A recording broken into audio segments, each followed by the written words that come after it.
Check, check, check. Can you guys? Hopefully, you all can hear me. Can you all hear me? Can you all hear me? All right, I think you can now. All right, I think you can now. All right, I think you can now. All right, I think you can now. Check, check. Check, check.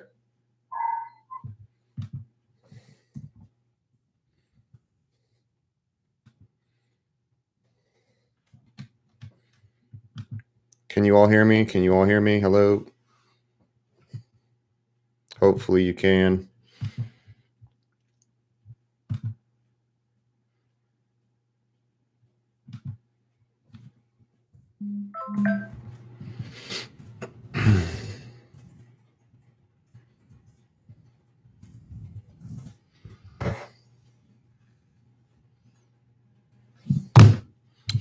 Hey, if you're watching this, can you just let me know if you can hear me?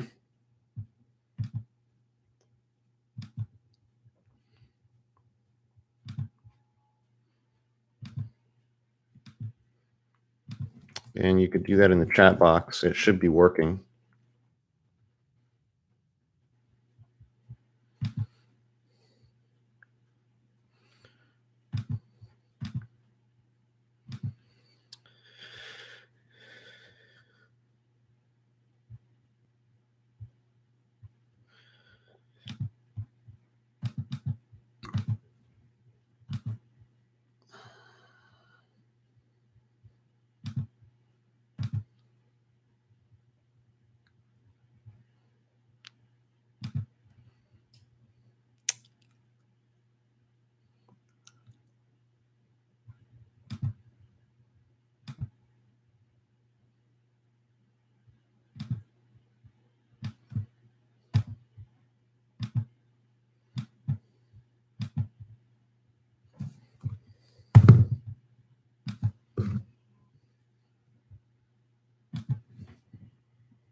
Can you hear me? Everybody hear me? Yes? Good? Cool?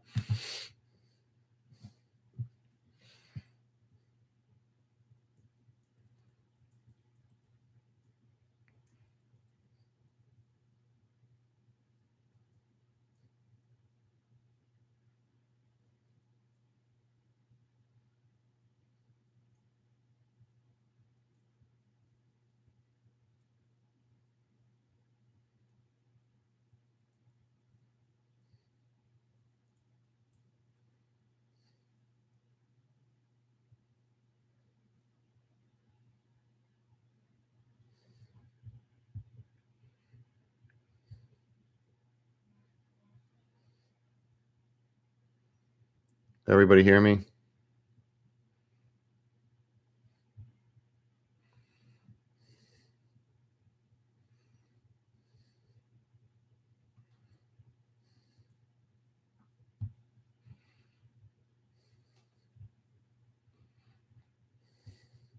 Everybody still hearing me?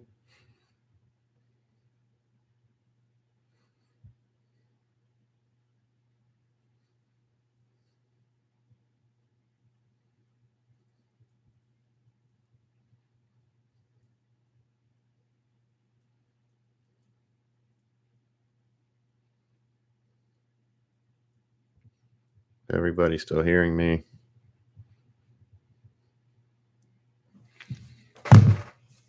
Hey, if you're watching this and you can hear me, let me know.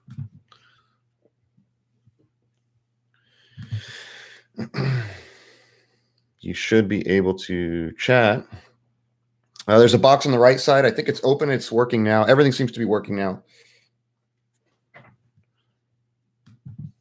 So if you can hear me, let me know.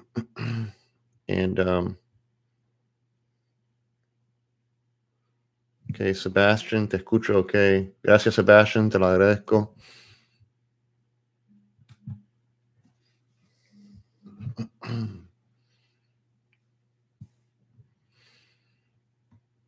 All right, I'm just waiting for a few more people to join in.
Anybody not see the chat box? I got one guy that can't see it.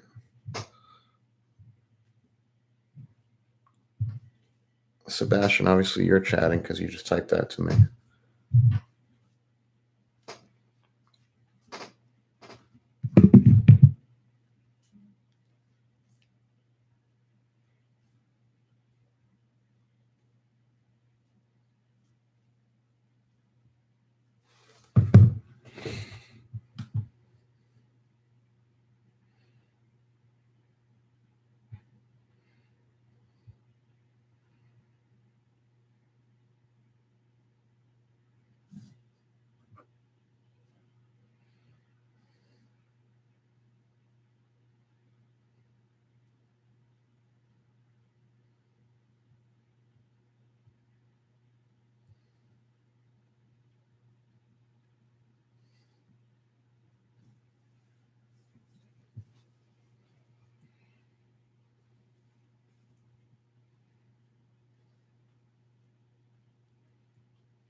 All right, I'm going to get going with this. What I'm going to do is throw my phone number in here. Needless to say, I'm not using this next time. We're gonna get a different platform for this, something that actually works.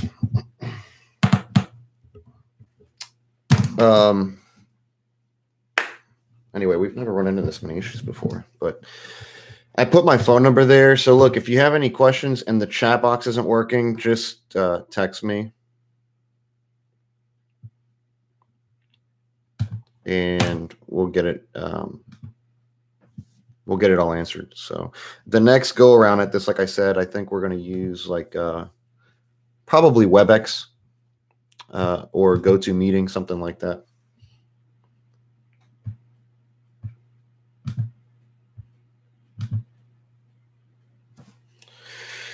All right, let me start talking about some stuff here. Here's the deal with today. This is kind of what I wanted to talk to you about. If at any point you can't hear me, please let me know. Okay, 5 things I wanted to talk to you about in regard to training. Okay, the first one is how do you approach training, your training partner, scheduling mishaps, right? Ground school versus sim training, and then later on is prioritization.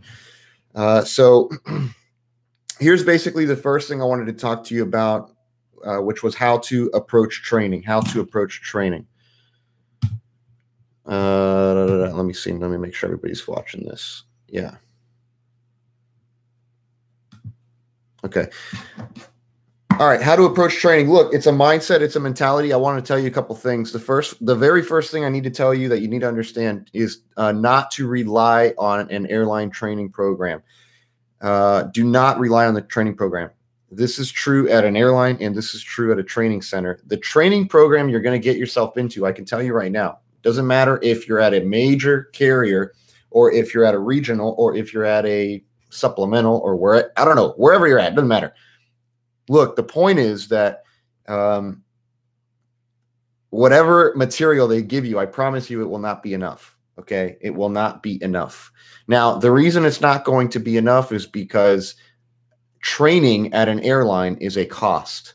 It is not a profit center, the training department. It's a cost center. They're not trying to give you as much as they possibly can because that takes resources, which requires funding, right? So with that in mind, okay, you need to not rely on that. And so then you immerse yourself entirely in investing in yourself, right? Well, how do you do that? Okay. there's plenty of stuff out there. There's our video program. There's apps. Okay. There are books that are out there. And make sure that you basically do not plan your previous job right up till quitting that job and then starting your next job. You don't want to go from flying whatever job you're flying, and then you have one day off, and then you start training the next day at your next carrier, and you have not been able to prepare. That has happened many times, multiple times in various ground schools that I have taught. Okay. I'll ask the pilot, what were you doing before this? And basically they say, well, I just got back from a trip yesterday and I'm starting here today. You can't do that, man. I mean, you just cannot do that. So make sure that you do take some time off in between. Plan to have at least a week off. If 2 weeks would be even better. But if you could get at least a week to 2 weeks off prior, man, that would be the best thing for you. The other thing is, you need to understand that when you go into training, you're giving up your life for 6 weeks or 7 or 8 weeks. I mean, I don't know how long it's going to be for you. It's probably going to be anywhere between 6 to 8 weeks. That's a typical training program. You're giving your life up. You got to know that, okay? You need to basically wake up in the morning and study. You need to have breakfast, study, have lunch, take a break for an hour, get back from lunch, study, have dinner, study. I mean, that's all you're going to be doing. That's all you're doing, literally. So, when I have done training at the various airlines that I've been at, my wife knows the deal, man. Every time I go to training, she knows the deal. Even when I go to recurrent training, she knows the deal. Okay. That's your life basically for that time that you're in training. Don't try to balance doing anything else, all right. Training partner. Okay, I'm going to leave that. How do you approach training for a second? I'm going to continue on. And to summarize basically that, it was do not rely on your airline. Do not have one job. Leave that job the day before you start your next job, because now you've given yourself no time to prepare. Okay, even if you were preparing at your previous job, you still have to deal with your previous job. You're maybe flying a different airplane. You're flying with different flows, different SOPs, and you're studying new flows and new SOPs. You're getting it all mixed up. Ideally, you quit that previous job, leave a week or 2 week gap, and then you continue on with your new job, right? Cool. So that's the deal with that. Training partner, moving on to number 2. Oh, and the third part, I'm sorry, I didn't mention this, was to give up basically your 6 weeks or 8 weeks or however long a training program is, and know that you're giving it up, right? You're giving up that time for a job that will later on be very easy. Okay, it's a worth the trade-off. 6 to 8 weeks of giving up your life for a job, hopefully that lasts a lifetime of relatively good, easy job. Okay, training partner. Training partner. Big problems come with problematic training partners. Okay, the first thing you need to understand about the training partner is what is their background, right? What's the training partner's background? Give me 1 second. I got somebody saying that they just received the link, I think. If everybody can still hear me, good. If you can't, please tell me right now. Please tell me right now. Yeah, okay. So it's working. Cool. Training partner. Yeah, so here's the deal with the training partner. The first thing when you figure out who your training partner is, oftentimes you do not pick training partner. You can't pick them. Airline tells you, training center tells you, whatever. Hey, here's your training partner. You need to understand their background. Okay, this is the first thing so that you know what their weak points are. What do I mean by this? Look, if you are at a regional or if you're at a carrier where your partner's background is GA, general aviation, they're probably going to run into several weak points. Okay, the first one is going to be the CRM concept. Look, when you're flying GA, you're doing radios, you're doing checklists, you're doing all the setting of the communications, the frequency changes, all the briefings. You do everything by yourself. You're doing everything on your own. In the airline world, this is completely incorrect, completely different. Multi-crew cockpit, right? Jet cockpit. It's complete different story here. So knowing that my partner will probably have issues with tasks, delegation, and later the prioritization of these tasks, you need to have a conversation with them about, look, hopefully you're not of the same background. If you are, then you're going to have to learn this yourself as well. So it'll be kind of twice the learning curve. But basically, you're going to need to understand that, look, When the autopilot's on, I handle the MCP. When the autopilot is off, I'm going to call for everything. MCP's mode control panel, right? The checklist, I expect you to call the checklist. The briefings, if I'm flying, I'll do the briefings. If I'm flying and I need to do a briefing, I'm going to transfer control so that I can do the briefing. Basically, who does what? What are the tasks? Who does what? And so that you don't run into a situation where you bring your GA habits into the multi-crew environment that requires a high level of competency in CRM. Right now, here's the other area where they're going to have problems. And this is for the corporate guys as well. If you are a corporate pilot background, you're probably going to have issues with the pushback sequence. All right. Now, look, the pushback sequence is lengthy. It's definitely lengthy. If you download the One Step Prep app, there's a little blurb there that says pushback sequence. It goes through the whole pushback sequence, and it tells you step 1, step 2, step 3, right, etc. That whole pushback sequence there is long. And usually you don't have it written down in front of you and you're going through it, right? Usually you actually have this memorized. You've done it a million times in the real world. You just run with it. But the pushback sequence in corporate world and in GA world doesn't exist because you're not up on a jet bridge. You basically, show up to the airport, check your weather, file your flight plan, go out to your airplane and start up and go. But there's no flight attendants, there's no fuelers, there's no baggage handlers, there's no maintenance personnel, there's no gate agent, there's no jet bridge attached to the airplane. So when you have all these things that tie in together, and you as your PIC, right, because you're doing PIC training likely, you are the orchestrator of everything that's going on. You have to understand, hey man, like, how do I orchestrate all this? What's the priority? Who comes in and when do they come in? And how do I run this whole ship and not only deal with the personnel, but deal with the machine, getting the machine set up and able to push back out of the gate on time. So the pushback sequence is going to be a problem probably for the GA background. The pushback sequence will be a problem for the corporate background. So as soon as I go into training and I figure out who my partner is, I'd be asking them, what's your background, man? Are you previous airlines? Are you corporate, or are you cargo? Even if you are cargo, freight dogs out there, right? You may run into problems with the pushback sequence, okay? Because you don't have a jet bridge, right? You show up, they get the freight loaded in the back, and it's a little bit different ball game. So look for the background of the individual, okay? Now, here's the other thing your training partner is going to have a hard time with. It is the energy management of the airplane they're in, depending upon, again, if they're corporate or if they are GA. Managing energy in these large jets, man, it's something that takes a little bit of time to understand how you manage the energy. You can't slow down and get down. You've probably heard that before. It takes, a good rule of thumb is 1 mile for every 10 knots I want to slow. So if I'm doing 300 knots indicated and I want to slow to 250, how many knots is that? That's 50 knots that I need to slow, which means I need about 5 miles to do that. So the energy management is a big, big part of why your partner will have issues as well. So, to go backwards and recap some of this stuff, it's the pushback sequence, which is a big problem for the GA, for the corporate, for the freight dogs, because they don't have flight attendants, they don't have gate agents, they don't have a jet bridge. And the pushback sequence, you need to be able to get off the gate in 20 minutes on a type rating. You've got to push back in 20 minutes. If I am doing a type rating and I'm not pushing back in 20 minutes, I don't know, man. It doesn't look good. It doesn't look good to not push in 20 minutes. That's all I'm telling you.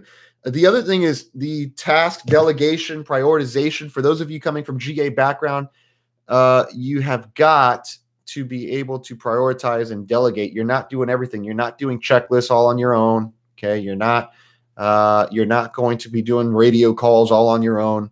So you need to divide it up. And the next thing is the energy management, which I'm getting into right now.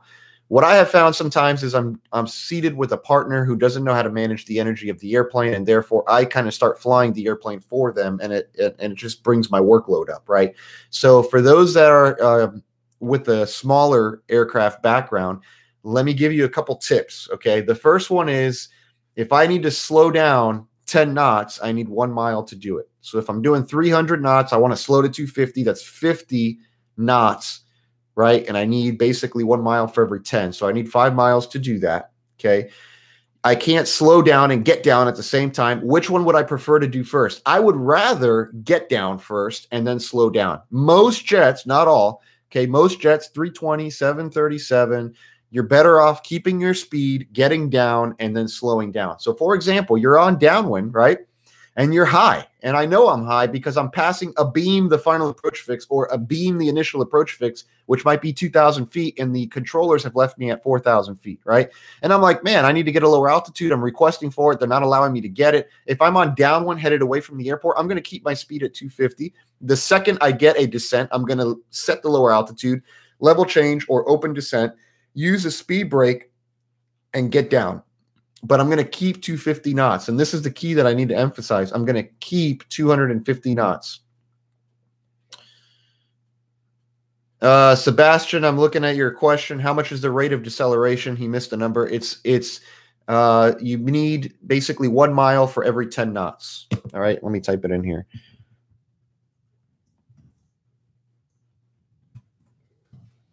One mile for every 10 knots. All right. Cool. Yeah, so look, if I'm on downwind, right? I'm on downwind and I'm high. I'm going to keep 250 knots. I'm going to stay with 250. As soon as I get a descent, I'm going to be asking for it, by the way. I'll be asking ATC, hey, I need to get lower. I need to get lower. And if they are not slowing me down or letting me down, rather, I'll just keep 250. As soon as I get the descent, I'll set it in, open descent, level change, use a speed brake, and I come down. Get down as fast as you can. Now watch this. Once you start turning in base leg, you need to start thinking about slowing down, okay? Once you start turning base, start thinking about slowing down. How slow am I talking? It depends how far offset I am. The beautiful thing of the Airbus and even the 7.3, if you look on the FMS progress page 2, there is a cross-track error. Okay, it tells you the cross track. On the 320 in the nav display, it actually says cross track as well.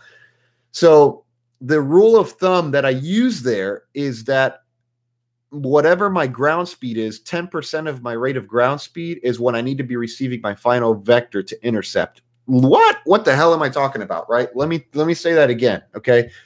If I am turning base, right, I'm going to start slowing down. I'll probably bring it back to 210 knots. 210 knots as I turn base. And then let's say I get my speed down to 210. If my ground speed is 210, we're assuming a no wind condition, right? If my ground speed is 210 knots, take 10% of 210, which is 2.1. When I see that I am 2.1 miles on cross-track reference, I will begin slowing down further if I haven't received my final vector yet. Does that make sense? I hope that makes sense. Basically, I 250 on downwind, turn base, 210, and when I'm at 210 knots, I'm looking at my cross-track error to the final approach, right, which I probably shot the line out. And there, what I see there is when do I need to begin slowing? I'm expecting a final vector to come 2.1 miles away from that line, right, because I'm 10% of the ground speed is what I'm looking at. Yeah. So once I see that, if I don't get a vector, I'm going to slow down further to so that I don't overshoot the center line. Okay. So that's the thing with that. What if you're coming straight in, right? What if you're like, man, I'm not on downwind, Joe. I'm coming from base leg, or I'm coming from straight in on final, which happens oftentimes when we're coming into like Fort Lauderdale, you're arriving from the north. Okay. That you just get vectored straight in. Okay. I use 15 miles, anywhere between 15 to 17 mile final. When I get vectored in, they usually say, hey, join the localizer. I'll join the localizer. I'm checking my distance. When I get 15 miles out, that's when I start slowing down. All right. Or maybe 17, depending on the traffic. Anywhere between 15 to 17 miles, I'm doing 250 knots. As soon as I hit 17 miles, or as soon as I hit like 15-ish miles, doing 250, I'll grab my speed, spin it back to 180 knots, and just let the speed bleed off. That usually works all the time. If you're going inside of 15 miles, like Chicago, they keep you 250 knots until you're like over the numbers. It's incredible. If you're doing one of these approaches where they're keeping you fast to the runway, then you basically need to, as soon as you get your clearance to be able to slow down, cleared for the approach, no longer speed restricted, whatever, you need to slow down and pull that speed brake out right away. At 15 miles, I can do the speed reduction without any speed brake needed, unless you're high, right? And then anything more than anything less than that, I'm going to need to use the speed brake. All right, cool. So all of that discussion, I don't mean to get off on a tangent with that. All that discussion that I went through has to do with your training partner. See, your partner, if they're coming from a GA background, they might not know all that stuff we just talked about right there. So then in that case, I end up having to fly the airplane for them, basically from the right seat. And so you, being that you're paired up with them, you don't want to have to find yourself helping them with the pushback sequence, having to help them with the prioritization of tasks. Hey, man, I don't think you should be, calling for that checklist. I think maybe we should be doing the memory items first. If they don't know that kind of stuff, then you're going to have to be helping them with that. Then you get in the air, you're finally in the air, you're off the gate, and then they're not sure how to manage the energy, and you end up having to fly the airplane there as well because they're not sure when to slow down. They get too fast. They stay high, things like that. So you end up with a higher workload, right? So those are the things to be aware of. All right. My third point I wanted to talk about was scheduling mishaps. At a training center, when you self-sponsor, when you fund your type rating, you can control the schedule pretty well because, well, you're paying for it. So if you need a day off, you just tell them you need a day off. If you want to have everything bunched up together with no time off, then they can schedule it that way. And as long as they have instructor availability and examiner availability, usually they'll be able to do that for you. It won't be a big problem. The problem is when you're at an airline, right? So now look, at an air carrier, it's like, man, whatever schedule you get, that's what you get. And they're not going to alter it really for you. They're not going to change anything for you. So the issue is this. Here's the biggest problem you're going to run into. Days off after your final sim. I just finished my sim session, and now I have like 4 days off and 5 days off, which is not what you want, man. Ideally, you finish your last sim session, which is kind of like a mock check ride. Tomorrow, I have my check ride. That's what I would like to do. If you run into a situation where you finish your last session, you finish your last day of ground school, you have an oral prep, a pre-oral, you have a mock check ride, and then you have days off in between, you need to take it upon yourself and your partner to continue staying in the training environment with 75% of the time that you're off. In other words, if I have 4 days off, I might take 1 day and go to the beach. And the other 3 days, 75%, I am fully immersed in the training game. Okay, what do I mean by that? I'm going to go observe sim sessions. I will observe sim sessions. Okay, now look, some training centers are going to tell you, well, no, you can't observe a session. If you are enrolled in a training program and they're telling you you can't observe a session, they're probably lying to you. If you're enrolled in a program, that means that you're already in the simulator. Okay. Oftentimes I've heard some training centers are like, no, you can't because we don't want the liability of you being in the sim while it's in motion and you're observing. Look, man, I'm already enrolled in a program. I'm in this full motion simulator, which means your liability is already covering me because I'm involved in a training program with you. Right. So if that's the excuse they're telling you, you need to basically come back and say, hey, I'm already enrolled in a program, brother. I can get in the sim if I need to get in the sim, and you should be able to. Look, you're not going to run into a problem with it. Most of the time, they'll have you go in. On your days off, observe sim sessions. Okay. The other thing you need to be doing is stay involved with your partner. Meet daily with your partner, at least for 3 hours a day, and then take those 3 hours and divide up your time in those 3 hours. The first hour, if you haven't done an oral yet, you should be doing memory items and limitations, at least for the first hour. The second hour, you should be doing fault lights, auto logic, amber lights. And the third hour, you should be doing flight control laws. If you happen to be in the Airbus, you're doing flight control laws. That's how I divided up my time. When I was doing Airbus training, I actively fly the 320 right now. Maybe you know that, maybe you don't. You will know it soon because we just shot an interview video with myself and Juan, which we're going to be pushing out here in a minute. Probably a couple days, you'll see that. But anyways, look, when you're doing the training game with days off, make sure that you're staying in the sim, make sure that you're staying fully immersed, make sure that you're staying up to date with everything on your partner, studying at least 3 hours a day, right? And also keep watching the videos, keep listening to the audio, keep having breakfast with the books in front of you, keep having lunch with the video playing, keep having dinner with an audio program running, go out for a jog, have the audio program running, be reciting memory items to yourself, limitations over and over again in your head. You know what I mean? Get in a simulator, pull up a Google image of a 320 primary flight display and practice your scan for the steep turns on an image. Okay, just a picture. This is something I did. I was flying the 737 first. Now I'm actually on the 320. And before the 320, before the 737, I was on the Metroliner. The instrument layout on the Metroliner is completely different from on the 7.3. The layout on the 7.3 is a little bit different than on the 320. What I did was I basically pulled up a Google image, all right, on my days off, and I just practice scanning on the image. And all I'm doing is developing, obviously it's static, right? Nothing's moving. But my point is that I'm developing a flow for my eyes to get used to, right? And generally I start at the attitude indicator. There's many different scan patterns. You learn this more in private pilot instrument rating type of stuff. But the scan pattern I use is a basic T pattern. I start at the attitude indicator. I'll branch off to the left. I'll look at the airspeed, go back to the attitude. I'll branch back to the right.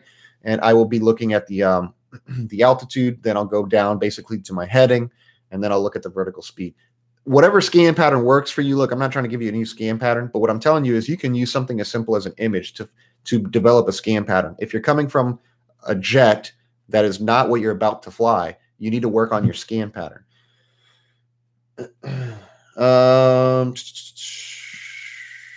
If you can chat and you have questions, throw it in the chat. If you can't chat, I put my number in there. Just text me the question. JC, what do you think about 7.2? Hard to learn, similar overhead instrument panel to 737. What do I think about the 7.2, JC? I think it's old. I think the overhead panel is similar, yeah, compared to the 737. So I wouldn't be concerned about the overhead. What I'd be looking more at is the main instrument panel, because it's not glass, right? The 7.2, unless they did some crazy mod to it, I don't think anybody's going to spend the money to mod it. But you know, what I would be looking at is what kind of time is the 727? It's an old airplane with no glass. I don't think it's difficult to learn the overhead panel compared to the 737. But the main instrument panel would be different because it's all analog gauges. So get in something more modern if you can help it, man. That's what I would tell you. You know, the way we're trending right now is glass cockpit. I mean, look at the airplanes that are out here, right? A380, A350, 737 MAX. They have displays that are as big as your big screen TV in your living room. You know what I mean? Everything is displays. Everything is glass, man. That's what I'd be looking at. How do I get myself in something glass? All right. So look, scheduling mishap. Let me go back to this for a second. I got 2 more points to cover, and then I'll keep answering some more questions. When you have days off, 4 days off, I'm spending at least 75% of my time immersed fully in training. That means out of 4 days off, 3 of those 4 days, I'm in training. 1 day I might go to the beach, hang out, try to decompress a little bit. But 3 out of those 4 days, I'm 100% in the training game. How? I'm going to wake up in the morning. I'm going to watch a video, right? And by the way, my wife laughs at me because I watch myself when I go to recurrent. I told you I'm actively flying the 320. When I go to recurrent training every year, I put on one-step prep videos, man. I watch myself and refresh myself. And I watch one, and so I get up, I watch the video while I'm having breakfast. I'll go to the gym. I'll be running an audio program while I'm in the gym. I'll be reciting memory items limitations to myself. I'll come back. I'll have lunch, might take an hour break, whatever. Then I'll try to run out to the training center. I'll hop in the simulator, and I'll be observing a sim session there. Then I'll come back home. I'll hit some memory items and limitations if I haven't done the oral yet. If you've already on the recurrent, your oral comes together with your check ride. So I'll be studying memory items and limitations. I'll hop on another video, flight control laws, auto logic, stuff like that. And, maybe get together with my partner for dinner if I have a sim partner already assigned to me. So it's just, you got to stay immersed, man. That's all I can tell you. Dedicate your life to that so that you can have the benefits later on. Which will inevitably come. Number 4. Okay, if you have any questions so far, if I'm going too fast, slow me down. Type in the chat if you can. Ground school versus simulator, right? Focused. Oral, memory items, limitations, and then sim, chair flying, and how am I studying for that? I'm not going to spend time on the oral because if you listen to me all the time, you already know what I'm going to tell you. The oral is basically 3 parts: memory items, limitations, lights and switches, and then flight control laws, auto logic if you're in the 320. So that's where I'm dedicating the majority of my time. As the oral approaches, remember the timeline that I always talk about. When I get a training schedule, I have a timeline. Day 1, day X, whatever it is, 21, right? set the oral date, set the check ride date. And what I'm doing is every time I'm approaching an event, I'm studying for this event. As I approach the event, I continue to study more intensely for it. And then I'll back off right the day before, maybe 2 days before, kind of decompress, but I'm definitely staying focused on the event coming up. I'm not studying too far ahead. I'm going to tell you why that's a problem if you study too far ahead in a moment, okay? With the sim training, I'm basically looking for profiles, call-outs, flows, SOPs, standard operating procedures. Now, look, I mentioned don't study too far ahead. If you study too far ahead and you're getting way ahead of yourself, here's what's going to happen. You spread yourself too thin. So you might think, man, I want to impress my instructor really, I want to get in here and knock this thing out. For you to impress the instructor, you have to completely kill the items that are on the syllabus for that day, not the items that are on the syllabus for 2, 3, 4 days ahead. So what I'm doing is I'm like, hey, man, what am I covering tomorrow? You'll have a syllabus that has everything on there. I know I'm covering steep turns, stalls, unusual attitudes, air work. I'm doing a non-precision approach. So I'm going to look at these things and I'm going to study them hard. And I'm going to go through them and chair fly them, super important, with my partner, right? And then I might look to my next sim session and say, okay, what are we doing after this? So that I know what I can focus 20% of my time on, but 80% of my time I'm focusing on what's coming up next. See, because the thing is, and I've seen this before a lot, where the student's like, hey, I have my syllabus for my 21 days, and session number 1 shows me steep turn, stalls, and unusual attitudes, but they already looked ahead to session 3 where the V1 cut is introduced. And when they have the V1 cut introduced, they're looking at the call outs and the profile for the single engine operation. Well, look, man, we're not doing single engine stuff until we get there. So if you're focusing time on that, you've kind of left behind the profile for the non-precision approach. You've left behind the profile for the precision approach. And so now when it comes time for you to see these things and shine in front of your instructor, you haven't focused enough time on it to know how to do it with your eyes closed. You got to be able to do it with your eyes closed. And because you were spreading yourself too thin and you didn't fully ingrain what you were doing in your next sim session with your instructor, they see a weakness. And as soon as they see a weakness, they say, look, man, you're not ready to continue to session number 3, number 4, number 5, etc. So now you get a remedial session on a training event that should not have resulted in a remedial because you were studying so far ahead that you never paid attention to what's in front of you. That's basically what it is. Stop for a second and look at what's in front of you so that you can focus on that and make sure you have that fully ingrained before you study ahead. Because otherwise, your effort to impress the instructor will not come to fruition because you were so focused on things that were coming up later and you weren't able to ever really get it answered 100% for them, to perform for them, basically. All right, now look, let me go back to chair flying. Let me tell you where you're going to run into a problem with the chair flying. You're going to have call outs in front of you, you're going to have profiles, and you're going to be doing all this in front of a wall, a cockpit poster. You're like, okay, let me, like 737 guys, right? You're like, let me do the V1 cut. So I'll be sitting here with my partner and I'll say, okay, V1, engine failure, rotate, positive rate, gear up, 400 feet, heading select, declare an emergency, 1,000 feet, speed 210, retract flaps, right? So flaps 1, flap 0, identify the problem. Well, we have an engine failure. We have an engine severe damage, whatever happens to be. I'm just running the scenario through my head, right? Okay, memory items. I go through the memory items in my head. Auto throttle if engaged, disengaged, thrust lever affected, engine closed, start lever cut off, fire switch pull, rotate, right? I run the whole thing through my head, but here's the problem. If you run this through your head in front of a wall, in front of a paper trainer, in front of nothing that is distracting you, you will get extremely good at that. And the second you step into the sim, now you have to fly the airplane and you also have to do the call outs, and you're not going to be able to do it because your training leading up to that point has been strictly with call outs that did not include a distraction. So what does that mean? You need to get the call outs initially without distractions. Yeah, you need to study in front of a paper trainer. You got to study in front of a wall and get these call outs second nature without having a distraction. But the only reason you're doing it with no distraction is so that you can get them so good that later on, through all this repetition I've been doing, I will introduce a distraction that I can now continue to do call outs while doing something else. So basically, What kind of distractions can you use? The one that I use a lot, let me see if I have something here I could demonstrate it with. The one I use a lot is, the book, the book and the pen. You throw the book and the pen on top and I roll it back and forth. If you've seen the V1 Cut video, you've probably heard me talk about that.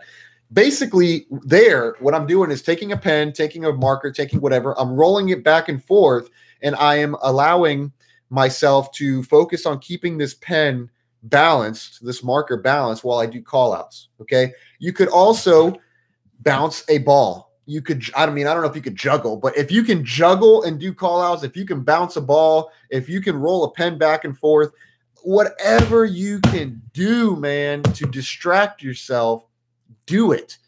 And do it after you already have the call out second nature. You have these call outs nailed in. I now need to distract myself so that when I get into the sim, I'm comfortable flying and talking at the same time. All right, here's the next one. Last one. All right, and then we'll wrap this up. I've kind of been chatting away for 40 plus minutes here. Prioritization of your tasks. Staying ahead, being proactive, not studying too far ahead. I think I mentioned that a little bit already. How do I recommend you study? Study for what's coming up. This is in ground school, same thing. Let's say you're doing a 5-day ground school. Day number 1 is usually core systems, electric, hydraulic, pneumatic, fuel. 2 to 3 systems a day. If you can knock out 2 systems a day, you're basically on track, right? So I'm looking through electrics and hydraulics, day 1. The second day, I might be looking through pneumatics and fuel. And then I'm going to study backwards to electrics and hydraulics. So I'll study the previous day and I'll study what I did today. Then I'll get into the third day where we talk about flight controls, anti-ice, fire protection, right? I'll go through those items. Then I'll study backwards to what I did on day 2. Then I'm going to study backwards to what I did on day 1. What am I doing? I'm trying to keep everything fresh, right? I don't want to get too far ahead because there's so much stuff that you're taking an airplane that took 20 years to develop and you're trying to cram it in your head in 20 days. It's like it's this thing that we've all heard before, learning through a fire hose, right? That's basically what's going on. The only way you're going to be able to do this is repetition, fully immersing yourself in the training game, like we already talked about, and then taking the items that you need to know, studying them, and then going backwards instead of going too far ahead. If you go too far ahead, you get ahead of the instructor, you didn't study what they wanted you to study, and you're not impressing them. So they're not giving you sign-offs, they're giving you remedial sessions, etc. I'm studying what's relevant today. I'm studying what was relevant yesterday and the day before so that I can remain everything fully fresh, right, in my mind. Will I get ahead of myself and study a little bit? Yeah, that's being proactive. Okay, but I'm not going to go too far ahead. Like I will not go more than probably a day ahead at most, maybe 2, and I wouldn't even look at the whole thing for the whole curriculum for the second day ahead of myself. I would probably just touch the cusp of it. But I'm basically staying on my path, right? I'm staying on the what's relevant for the day that I'm in training. What did I do the day before? What did I do the day before that? And then also, if I feel I have a good enough handle on those things, then I'll move forward slightly into the next day to stay proactive. Stay proactive, not reactive. In other words, I want to get to a sim session. I want to get to a ground school event. I want to get to a phase validation or an oral and have the instructor or the examiner say, man, you really paid this thing justice. You really understood the concepts that we were here to talk about today. And here's what I would like for you to look at going forward. What I don't want to hear is, ideally, no, you could have done better on this, that, and the other. And I think you're at the point where really, if you don't understand this, you're not going to be able to progress naturally through training. So I would prefer you start looking more at this. Well, now that might have happened on day 3 of ground school. I wasn't able to answer the questions properly.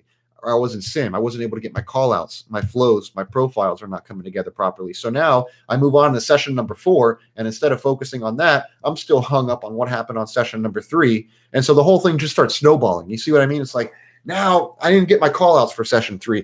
I didn't shoot the profile properly. I didn't hit the right buttons on the MCP. So here comes session 4. Something new is introduced and I'm still hung up on what I did last session. Now I'm being reactive. I'm not being proactive at that point. I'm reactive. Basically, I'm reacting to a deficiency that I had from a previous session because of probably lack of what we already spoke about. Immersing yourself in the training game, studying ahead, you know what I mean? Getting together with your partner. So to recap these 5 things, hopefully you're getting something out of this. How to approach training. Remember, do not rely on your airline's training program. Do not rely on your airline's training program. Training at an airline is not a profit center. It is a cost center. It costs them money to train you. it's not a profit center. I don't know what else to tell you. You got to be able to invest time, funds, energy, everything, effort in yourself to get yourself through the 6 week, 7, 8 week program so that you get to the light at the end of the tunnel, which I promise you it'll be worthwhile at the end of it. Then we talked about your training partner and understanding their background. Are they a GA background, general aviation? Are they corporate? Are they freight? And usually with any background that is not airline 121 background, what you're going to find is problems with the pushback sequence with these pilots, problems with prioritizing the tasks and delegating tasks away, and the CRM concept, particularly for the general aviation and the corporate guys. All right. The SOPs, right? Standard operating procedures, the call outs, stuff like that. And the reason they have problems, especially the GA, is because you're used to flying the airplane, doing the checklist, tuning your radios, talking to ATC, doing the briefings on your own while you fly the airplane at the same time. You just don't do that in a multi-crew environment like what we do at the airlines, CRM, right? So knowing if I have a partner that has that background and I know that's going to be their issue, I'm going to spend some time with them on what the CRM concept is. Okay. And also on the pushback sequence. Okay. What is it? You need to be able to chair fly this, be able to push back out of the gate in 20 minutes. And also, once you're in the air, energy management. For a machine like a 7.3 or a 320 that's relatively high weight compared to what you might be used to flying or your partner's used to flying, you just basically need to have them on the same page with you with when do I start slowing down? I can't slow down and go down. And then you use the little tidbits that I gave you, which is if I need to slow 10 knots, I need a mile for that. So if I'm doing 300 knots indicated and I want to get to 250, that's 50 knots I'm going to slow. And I need basically 5 miles for that, right? Because it's 1 mile for every 10 knots is what it is. If I'm on downwind doing 250 and I'm high, I'm going to keep it and get down. As soon as I start turning base, I'm going to start considering slowing down. The final vector, when ATC comes on and says, hey, trainer one, turn left heading 070, maintain 2000 until established, you're clear for the ILS-4, right? Look, that's the final vector, right? When I'm going to get cleared for the approach, that should be coming at a distance, cross-track distance from the extended center line, which is equivalent to 10% of my ground speed. In other words, if my ground speed is 210 knots, 2.1 miles offset, a beam offset from the extended center line, I need to get my intercept. If I'm not getting my final approach clearance there, I'm going to start slowing down the airplane. I'm going to pull it back to 180. I'm going to start throwing flaps out because I need to give the controller time to hurry up and give me the clearance. Now, maybe they have it that they're actually going to vector you through the localizer. Okay. If that's the case, they should tell you about that. And then, then I'm not as concerned about slowing down, but going through the localizer and approaching it, you need to start considering slowing down. So energy management is another big thing. Scheduling mishaps, days off. You just finished training. Last session, I got 4 days off and a check ride. Right? I just did a pre-oral. I got 4 days off and a check ride and an oral. What do you do with your time? Stay fully immersed 75% of your time. If I got 4 days off, okay, I'm staying 3 days in the training game and the other day I might take a break. But I'm 75% in the training game. How do I do that? I wake up in the morning, I watch a video. I go to the gym, I listen to an audio program. I'm in my car, driving around, reciting memory items and limitations. I'll go to lunch, take an hour break, whatever, come back, hit the book, study. I'll get together with my sim partner for dinner and chair fly some things, ask each other, do a mock oral. You know what I mean? Just stay 75% immersed in it. If you're paying for your type rating, if you're paying for it, go to the scheduling department and say, look, I just paid 14 grand for this and I don't want to have 4 days off. You have the ability to control your schedule when you're in that type of ball game. But when you're at an airline and you don't have any control of that, stay fully immersed. That's all I can tell you. Ground school versus sim training. When you're in ground school, study what the day that you have been, the content that you study for that day, and then study backwards and focus your energy on that. What did I cover today? And then backwards, right? What did I cover today? And then backwards. You can accelerate and be proactive and go a little bit ahead, but don't go too far ahead because then what you're going to find is you spread your attention too thin over too many topics. You won't at that point be able to respond properly to the instructor's demands. And then they will have you repeating sessions or repeating ground school events.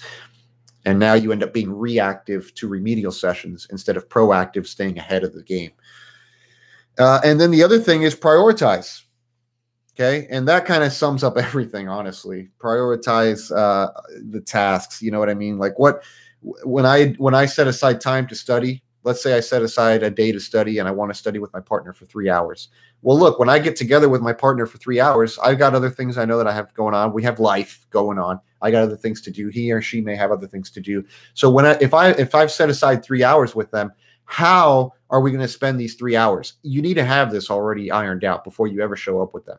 Okay. Or when you do show up with them, the first question is, hey, man, how are we about to spend these 3 hours? And it should consist something of, well, let's spend an hour memory items limitations if the oral hasn't been done yet. And then let's talk about amber lights, faults, auto logic, flight control laws if you're in the 320.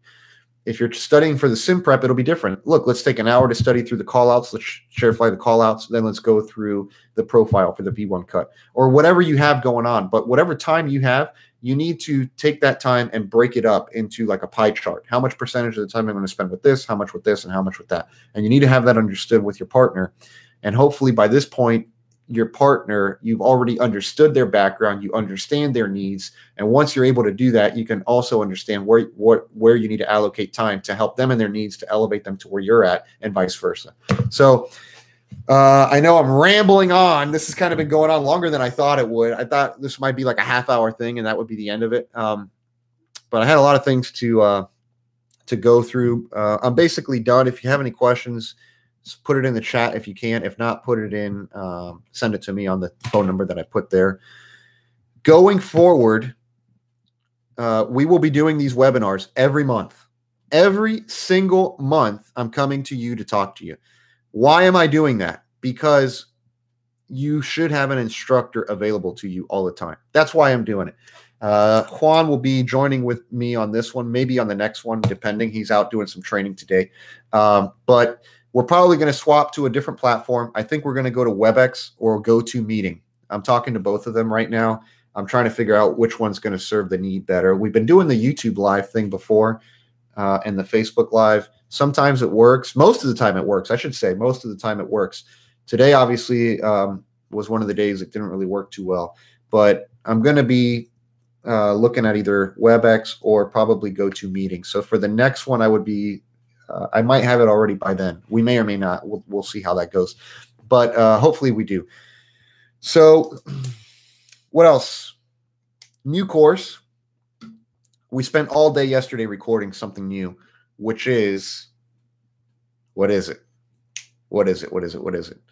Transition to jets and the 121 airline operation. Okay, we spent a full day yesterday, Juan and myself, recording transition to jets and 121 airline operations, where basically if you are from a GA background coming into the airline game, coming into the world of jets, we're going to talk to you about, well, what you're about to get yourself into. And in that video, I'm going to be covering a lot of things that we just talked about, like tidbits on how to slow energy management with these aircraft, the whole managerial structure of an airline, who's required, the chief inspector, the director of safety, chief pilot, director of operations, that type of thing. What's dispatch? What's a release? So I'm going to be going through that in this video. The whole thing has been shot already. It's just going through editing. It will be available on the website probably next week, I think, is what we're shooting for. So expect to see that out there. This webinar has been recorded, the whole thing. It will be up today in the webinar section. Check there if you want to go back and revisit some of these things. Keep sending me your questions. Keep calling me. Keep talking with me. I look forward to doing the next one.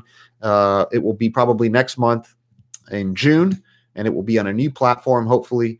And we'll be able to have more members, more chatting, and all that. So hopefully you guys got something out of it. Thanks a lot for tuning in. Call me anytime. You can call me at my phone number directly. It's 321-794-1399. That's my cell phone. You can call the office at any time, 1-888-778-1441. You might have a very nice lady by the name of Jennifer who might pick up the phone. If she does pick up the phone and you want to talk with me or Juan, tell her that. She'll forward it to me. Most of the time, we're going to get back to you. Anything you need answered within 24 hours, I try to get everything answered as best as I can. All right. Take care, guys. Have an awesome day, an awesome week. Look forward to chatting some more with you guys. And fly safe. Fly safe. Train hard. Let me know how we can help you. Take care.